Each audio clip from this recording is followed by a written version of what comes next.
আৰু বলক আজি মাছ বনাওঁ কেনেকেনো বনালোঁ অকণমান শ্বেয়াৰ কৰোঁ আপোনালোকৰ লগত মাছ বলক আপোনালোকৰ লগত শ্বেয়াৰ কৰোঁ কেনেকেনো বনাওঁ একদম সহজতে খাবলৈ কিন্তু বহুত আৰু ৰ'ব বনোৱাৰ আগতে মাছখিনি ধুনীয়াকৈ ধুই ধাই লওঁ আৰু আপোনালোকে বাৰু নিমখ দি ধুৱে নাই মোৰ এইটো অভ্যাস হৈ গৈছেগৈ যে নিমখ অকণ নিদিলে মাছখিনি চাফা নোহোৱা যেনেই লাগে গতিকে এয়া দেখিছেই নহয় নিমখ দি ধুনীয়াকৈ একেবাৰে বগা পানী ওলোৱালৈকে ধুনীয়াকৈ ধুই লওঁ আৰু তেতিয়াহে অকণ শান্তি লাগে আৰু বলক তাৰপাছত কেনেকেনো বনাওঁ আপোনালোকৰ লগত অকণমান দেখোঁ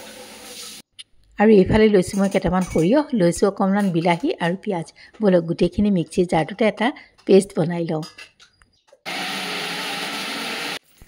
আৰু ভাত বনোৱাৰ মাজতে এয়া চাওকচোন বেল বাজিলে আহিছে এটা পাৰ্চেল গতিকে কিনো আহিছে পিছত বাৰু মই দেখাম আৰু এইখন ৰিয়াই পচন্দ কৰি ডাইনিং টেবুল কাভাৰ এখন দি গৈছিলে আহি গ'ল মই যেতিয়া আনবক্সিং কৰিম আপোনালোকক দেখাম বাৰু আৰু এইটো নাইকাৰ পৰা আহিছে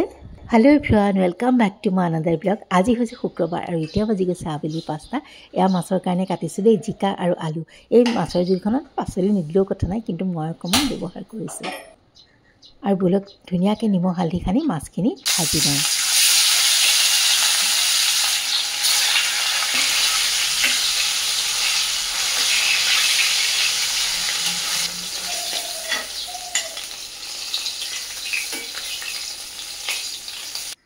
আৰু এইবাৰ তেলতে দিছোঁ অকণমান ক'লা জিৰা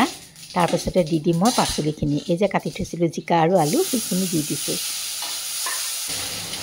আৰু এই পাচলিখিনি অকণমান লৰাই বগৰাই তাতে দি দিছোঁ মই হালধি আৰু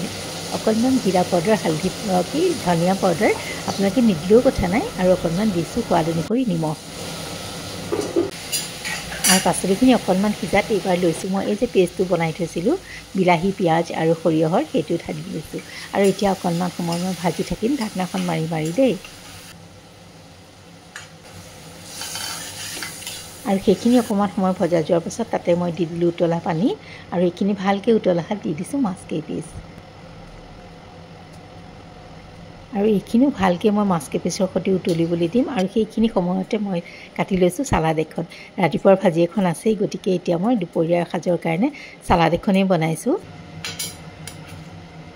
আৰু চাওকচোন সেয়া কৰোঁ মানে এইফালে মোৰ মাছৰ আঞ্জা উতলি গ'ল ইচ্ছা কৰিলে এটা জলকীয়াও পেলাই দিব পাৰে দেই মই একেবাৰে শেষত দিলোঁ বাৰু ইয়াত কেঁচা জলকীয়া অকণ ফালি দিলে খাবলৈ বৰ ধুনীয়া লাগে আৰু শেষত একেবাৰে শেষত মই নেমু ব্যৱহাৰ কৰিছোঁ অকণমান যাতে টেঙা ভাৱটো আৰু আহে সেই বুলি নিদিলেও কথা নাই আৰু জলকীয়া দুটা এনেই পেলাই থৈ দিছোঁ আৰু বাছ মোৰ মাছৰ আঞ্জা হৈ গ'ল খাবলৈ কিন্তু খুবেই ধুনীয়া লাগিছিল যদি এনেকৈ খোৱা নাই খাই চাব এইফালে লৈছোঁ আকৌ মই মাছৰ তেলখিনি ভাজিবলৈ আজি ভাবিছোঁ ভাতেৰেই ভাজোঁ ভাত অকণমান দি দিছোঁ সেই তেলখিনিতে তেনেকৈয়ে ভাজোঁ বুলি ভাবিছোঁ আচলতে মই বেঙেনা দি বেছি ভাল পাওঁ কিন্তু আজি ঘৰত খোৱা মানুহ অকল মইহে আছোঁ তেল ভাজি আৰু এইফালে মই চালাডখনতো নিমখ আৰু অকণমান তেল দি লৈছোঁ একদম চিম্পুলভাৱেই বনাইছোঁ দেই অকণমান জলকীয়াও কাটি দিছোঁ তাৰপাছত বলক টেবুলখনো ৰেডি কৰি লওঁ এইখিনি বহুত ডাঙৰ কাম জানেনে বনাই মেলি আজৰি হৈ আকৌ যে টেবুল চেবুল ৰেডি কৰি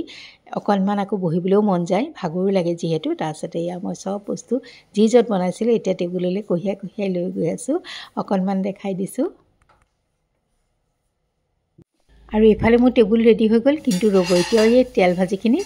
গেছৰ ওপৰতেই আছে অকণমান শুকাই গ'লেহে ভাল লাগে ভাতকেইটা গতিকে অকণমান এনেকৈ কম ফ্লেমতে ভাজি থাকোঁ ভাল লাগে এয়া চাওকচোন মোৰ তেল ভাজিও এতিয়া ৰেডি হৈ গ'ল লৈ যাওঁ এতিয়া টেবুললৈ খাবলৈ কিন্তু বহুত টেষ্টি হৈছিল দেই এয়া দেখিছেনে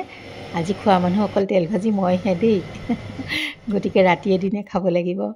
আৰু এয়া মোৰ টেবুল ৰেডি কিন্তু খাই পেলাই দেখাবলৈহে নহ'লে এইবাৰ বলক সেইটো আনবক্সিং কৰি লওঁ কিবা এটা যে পাৰ্চেল আহিছিল এইখন এখন টেবুল কাপ মানে ডাইনিং টেবুল ক্লথ ৰিয়াই পচন্দ কৰি দি গৈছিলে আৰু বলক আপোনালোকক অকণমান পাৰিও দেখাওঁ এয়া দেখিছেনে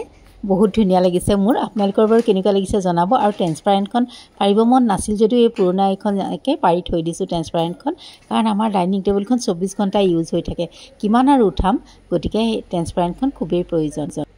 আৰু তেন্তে আজিলৈ আহোঁ